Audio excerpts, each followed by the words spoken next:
Hello, and welcome to this week's Motor Trade Radio podcast.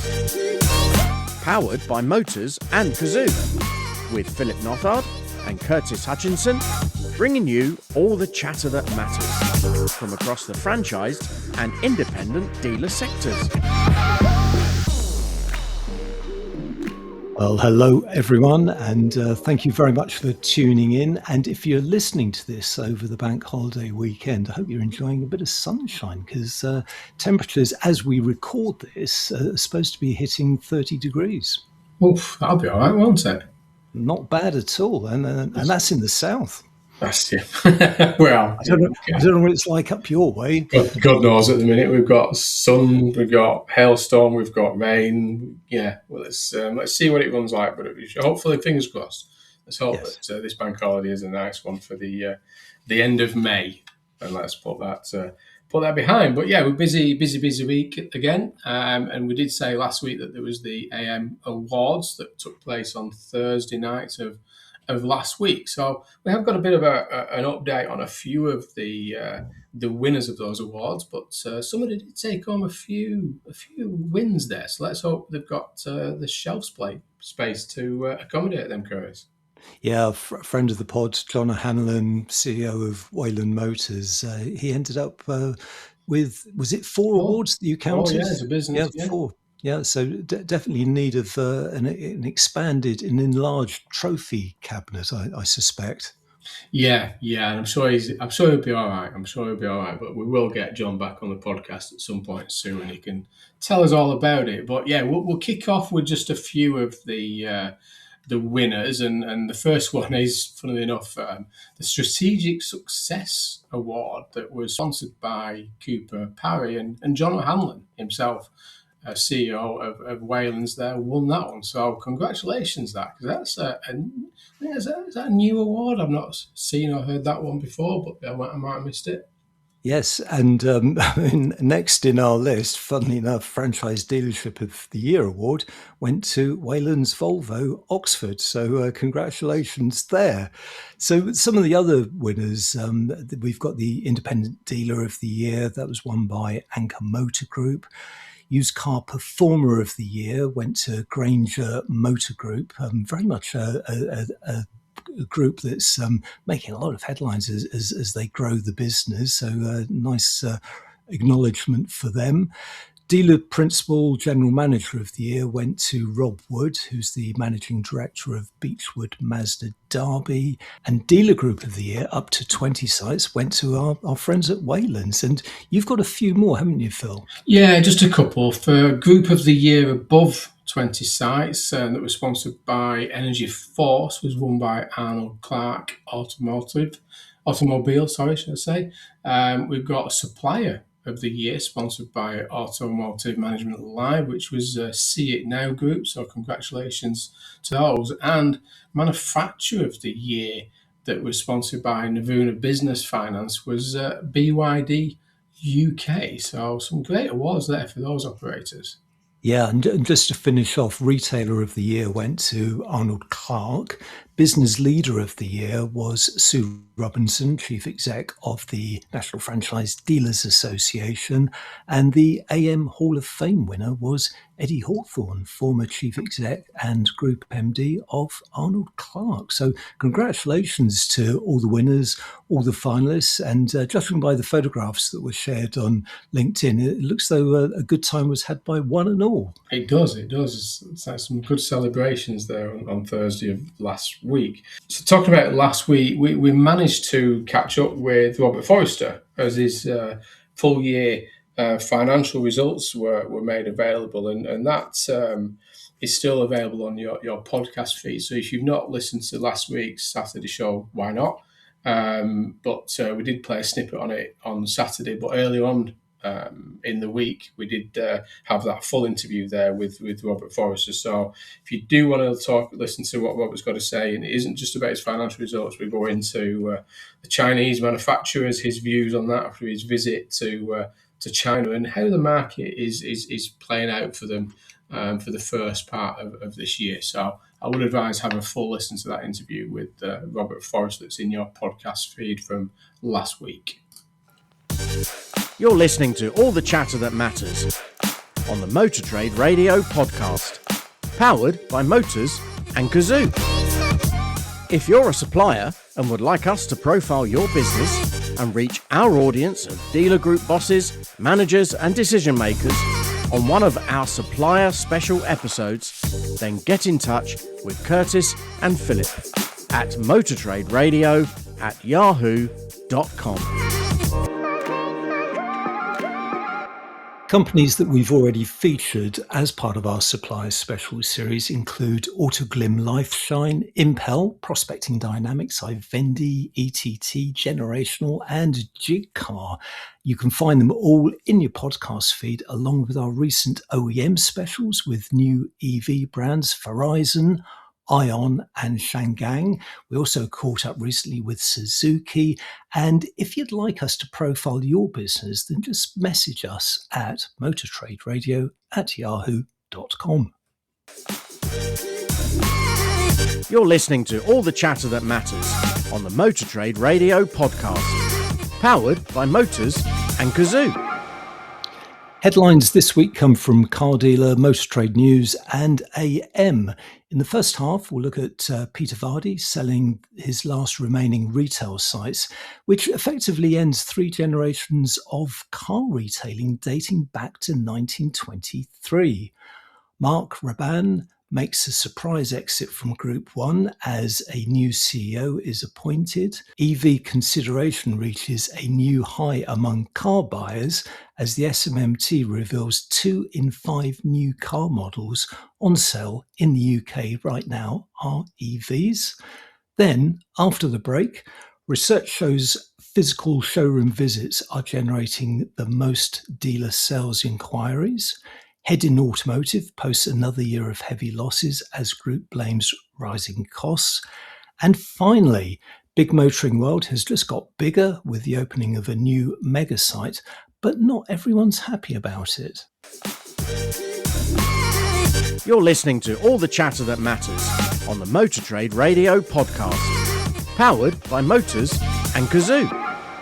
So as Curtis said there, we'll head over to the car dealer, and this is that Peter Vardy sells last remaining dealerships to Dutch dealer group Van Mossel, of which we know have recently acquired the Ocean and Breeze VW businesses down there on the south coast. So as I say, the Dutch car dealer expands UK operations with the acquisition. Peter Vardy Porsche sensors will transfer to Van Mossel Automotive Group UK. And the deal sees Peter Vardy Group move away from motor retail sector for good, and that the business has also sold their car money to Itachi Corporation. I hope I've said that correctly. So it's big exit there for Peter Vardy. It is, and very much the end of an era because, as I said, this marks over it's 103 years of car retailing. So the original Vardy business was set up by Peter Vardy's grandfather, Reg Vardy, in 1923. And that business ran successfully and then was taken over by Sir Peter Vardy, who ran it very successfully for many years.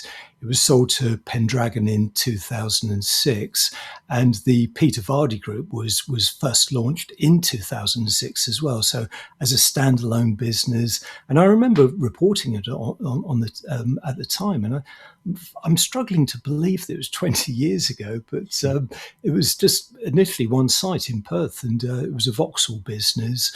And Peter Vardy grew the business across Scotland with Vauxhall initially, and then BMW and Mini. And it did expand across Scotland and saw the opening of a number of used car centres. But what we've seen in recent years, the last couple of years, is Peter Vardy selling off most of the business, and they were just left with these 2 sites, weren't they?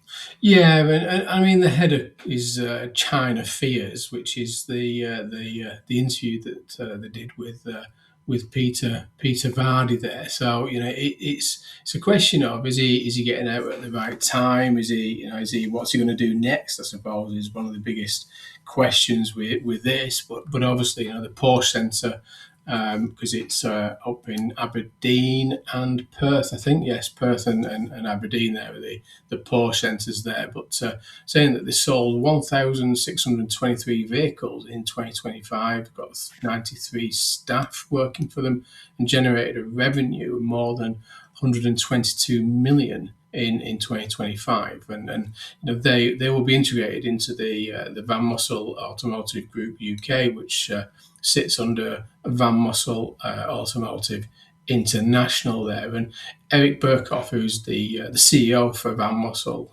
said that with Porsche Centre Perth and Porsche Centre Aberdeen, they are adding two strong Porsche locations to their international network, and this step fits well with their strategy for further expand their presence in the UK. So it's interesting that because you're sitting on the outside, don't you, Curtis? And you go, okay, so you've got the ocean and breeze there down on the south coast, and you probably won't get any further south with two VW dealerships. Yeah. We know that Van Mossel bought the Jackson's business a year or so ago, and now taking that Porsche business up in Aberdeen and Perth kind of goes against that sort of logic of geographical representation and coverage, doesn't it? But they have got a very strong relationship with both VW Group and Porsche across Europe.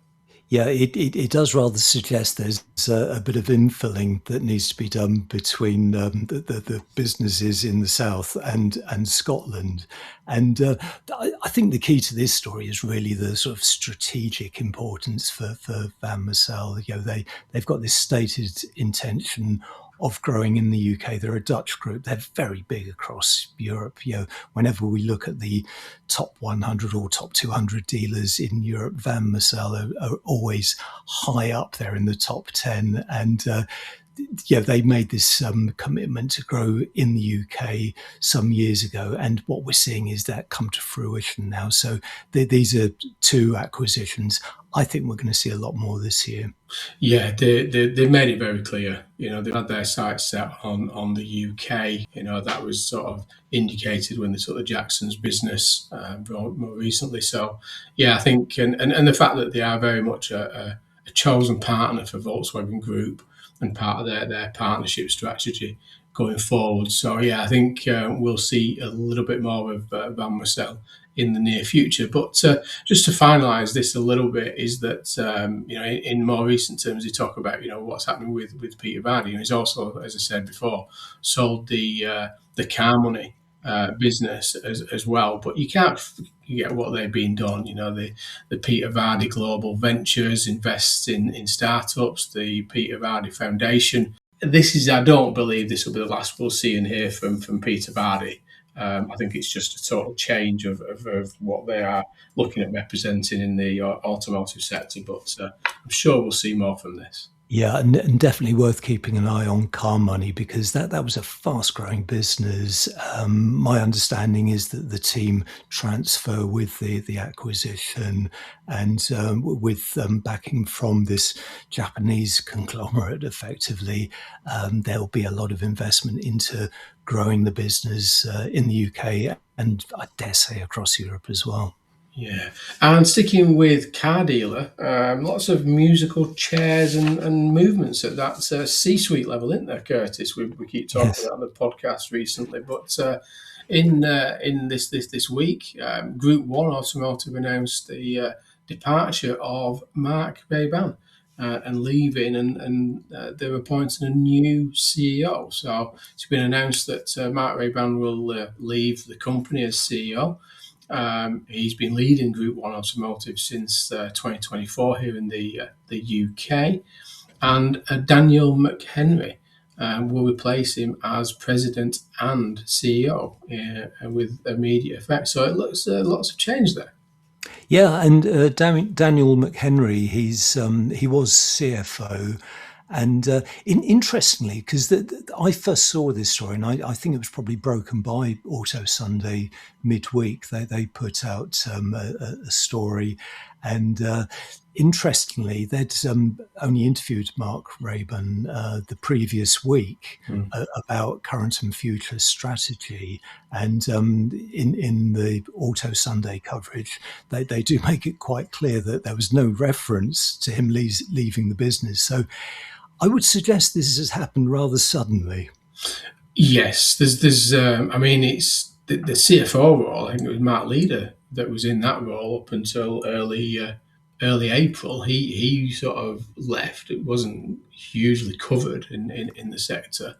But obviously, Daniel McHenry has been there, I think, as part of the Group 1 business for a while. I think he's been over in the US, hasn't he? I think more recently. So, yeah, it's a lot of change there. I think there's 2 or 3 CFOs in the market at the minute, and obviously quite a few CEO movements taking. Yeah, and worth adding that Mark Raban, I mean, an impressive career in the industry, because I think we first spoke to him when he was at Marshall's. He came on the podcast with our old friend Dash Gupta when they were doing their 4-year financials. So we spoke to him then, but from Marshalls he went on to Lookers and then on to Group 1. So it would be interesting to see where Mark pops up next. Yeah, definitely. So moving into the world of EVs now, and heading over to Motor Trade News, and this is the EV consideration reaches record high amongst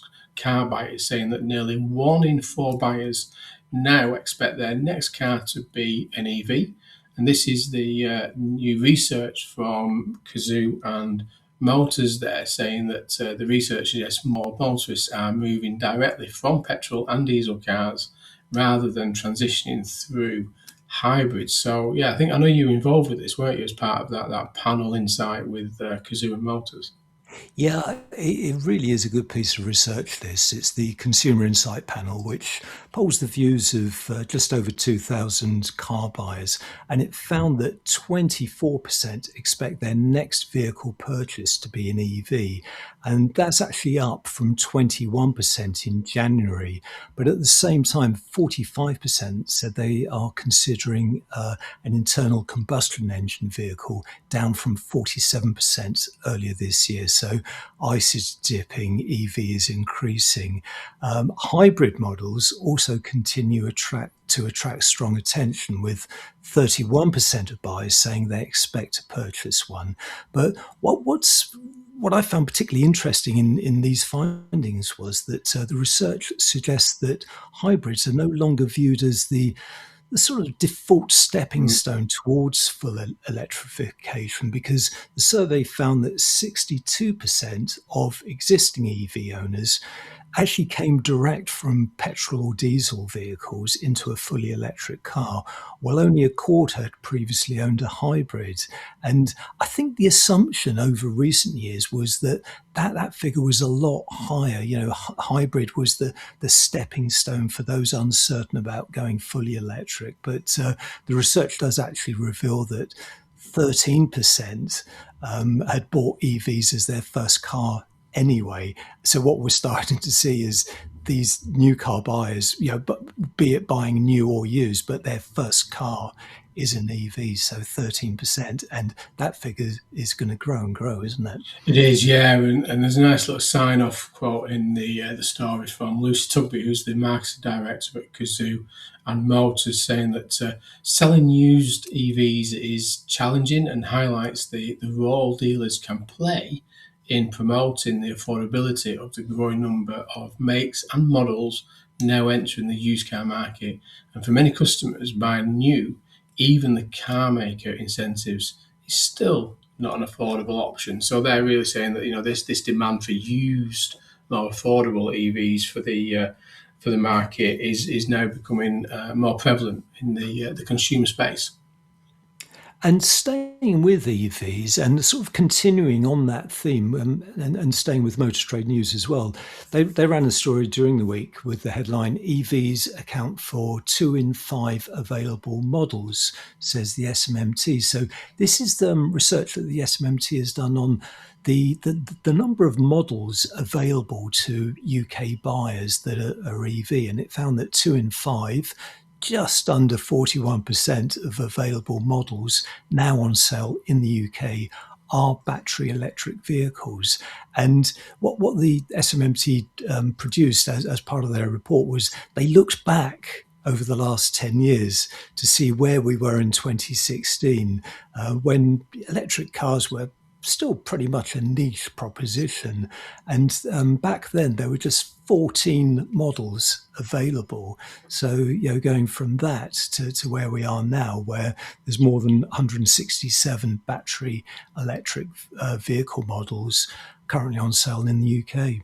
Yeah, no, I mean, this is it now, isn't it? You're seeing that acceleration. I know, obviously, the transition to the Z mandate may have slowed a little bit and maybe even plateaued, but I think you can't forget the acceleration that there was over previous years towards those Z mandate thresholds. That creates used cars, doesn't it? And we know that they are becoming a lot more affordable, bigger volumes, bigger representation of the models on offer from the manufacturers across their model lineup. So I think we're now starting to see what that impact means in terms of that used vehicle park, and obviously what's playing through those used car figures. And I think you forget it's only 2016. Yeah, it seems a long time ago, but it's only 10 years, and we've had a big shift in the sector since then. And even talking about here that the transition extends beyond cars, saying with the zero emission commercial vehicle model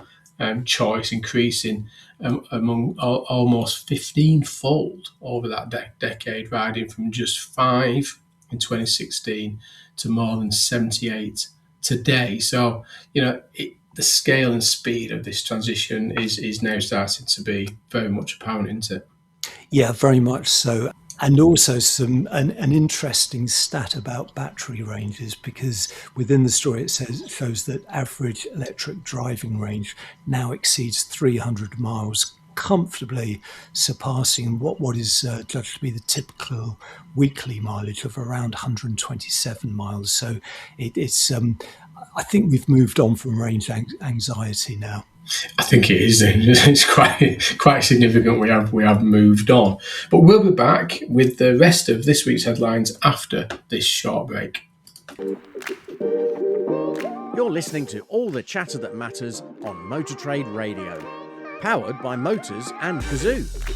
This is your weekly one-stop shop for all the biggest car retailing headlines from across the media. So next story comes from AM, and the headline there is physical showroom visits generate most dealer sales inquiries.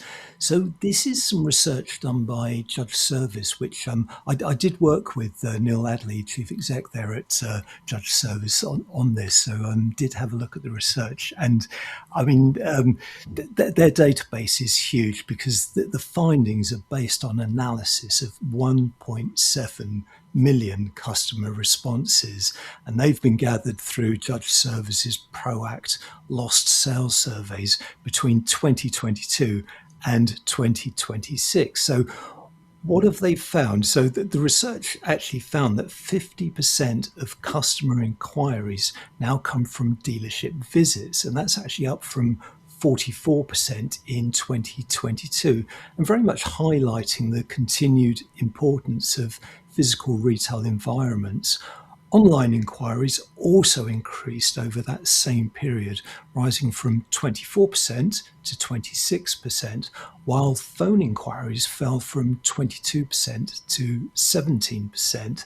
And also, interestingly, leads generated by sales staff who are proactively contacting customers also declined. They dropped from 9% to 7%.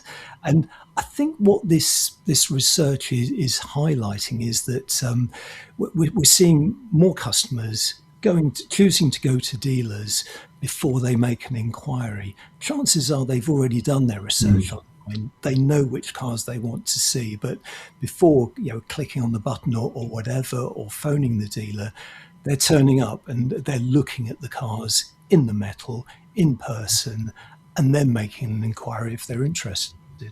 I mean, if you think about what we were talking about not that long ago, in the post sort of pandemic period, about online purchasing, the consolidation, the accelerated consolidation across that dealer market. This is demonstrating that we're getting a bit of a reverse of that now, aren't we? That it is all about showroom visits. If you look at new entrants now coming to the UK, primarily from China, they're all looking for open points. They're all looking for physical premises, aren't they, to demonstrate their product and their brand to the consumer. So we've had this kind of whole reversal of what started to happen in 2021, 2022, and just that period of time where we're expecting what's the future of the physical dealer. Well, it's very much there, isn't it? It is, yes, and this is really sort of encouraging news. Certainly for many listeners. Although I must add an anecdote to this story because, I worked with JudgeService on this press release. After it went out and it was picked up by various publications, I actually took my car in for a service to a franchise dealership. Handed the keys over, and I do it every time. I always make sure I walk around the forecourt and the showroom just so I can see the latest new cars and what the used cars are. Guess how many salespeople came out to ask me if they could help? Yeah, none.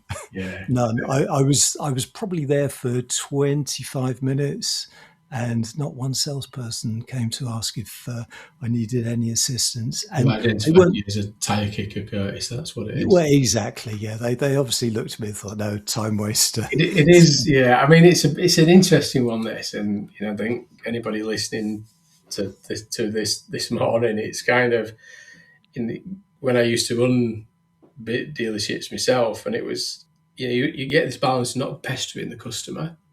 Giving them time to enter the showroom and relax, whether they're from the service or coming in to look at the cars, either on the used car forecourt in the showroom. But there's another thing, just totally, absolutely ignoring them and actually not speaking to them at all. You're walking around for 20 minutes and just to have nobody just to make sure that you're okay, if there's anything you want, anything you need, and just acknowledge you is key. But yeah, I think some people are like going, it is a problem that you're not you don't want to make the customer feel pressured and pestered, and everybody, every time you turn around, you've got a salesman trying to sell you something, but you at least want to be acknowledged and welcome, don't you, just to make sure that you're okay. If you do, you could be looking at another car. You could be thinking, actually, I want to buy my cars in service. We look at the stats and the amount of business that does come from the service customer, and totally ignore you. Well, yeah, but because the irony is that I have a petrol-engined car, and I was looking at their electric models because that might be where I go next time. So I was walking around, opening doors, sitting in cars, and nothing. So, but you're right; it's sort of hitting the right balance. You don't want to irritate buyers, but I think buyers like to be acknowledged, even if they are time. I don't think the picture of your headshot and saying "Don't bother him, ignore him," is not a buyer on the office wall probably doesn't help, does it, guys? Probably not. No. And the final two stories of today is obviously around the dealers and what was happening and heading back to car dealer.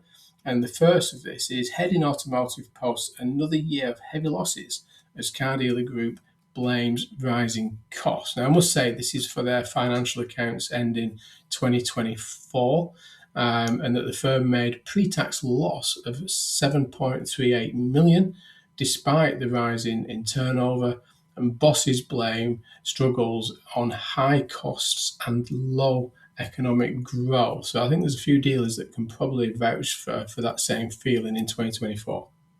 Yeah, and it's just struck me that all our franchise dealer stories today have been foreign-owned dealer groups. So we've had American, Dutch, and Swedish. Now, Hedin, a massive player across continental Europe, and they've been in the UK since 2022 after buying 4 sites from Mercedes-Benz, including the flagship Brooklyn site. And it had also previously tabled that unsuccessful bid for Pendragon. So very much a group now established in the UK and looking to grow.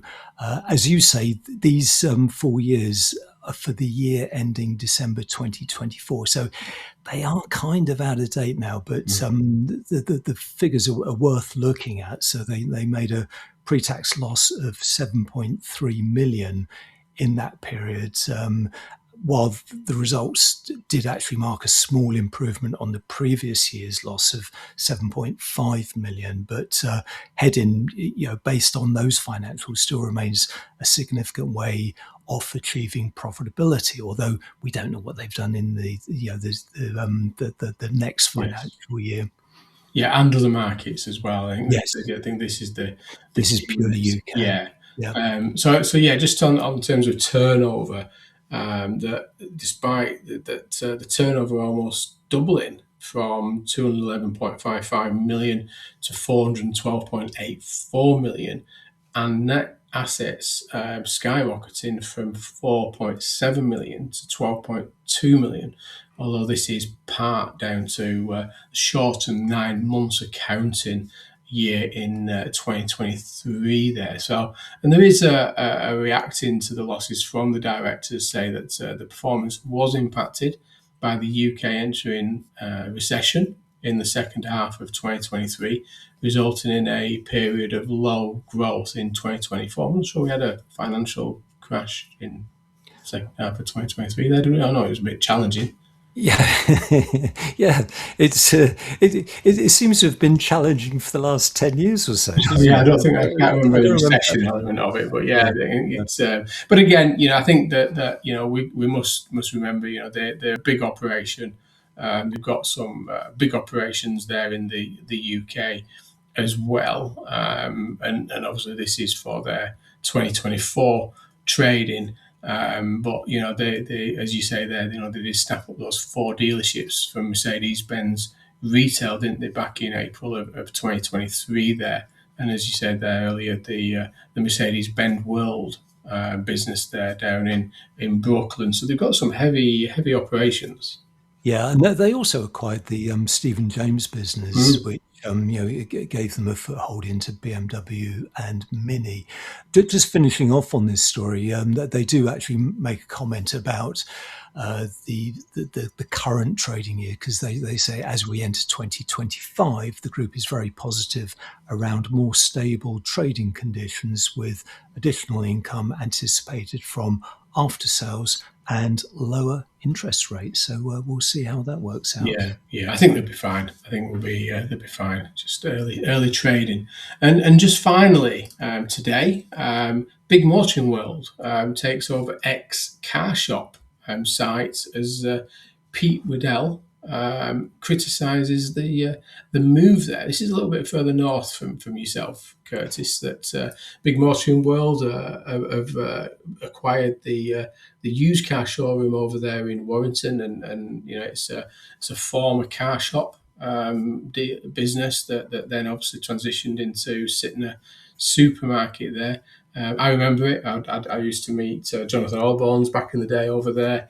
A huge site there, very well laid out, with significant size operation there, and quite logistically quite well placed as well. But it does point out in the story that majority shareholder Peter Waddell speaks out against the deal. So he's not a supporter of the deal, is he?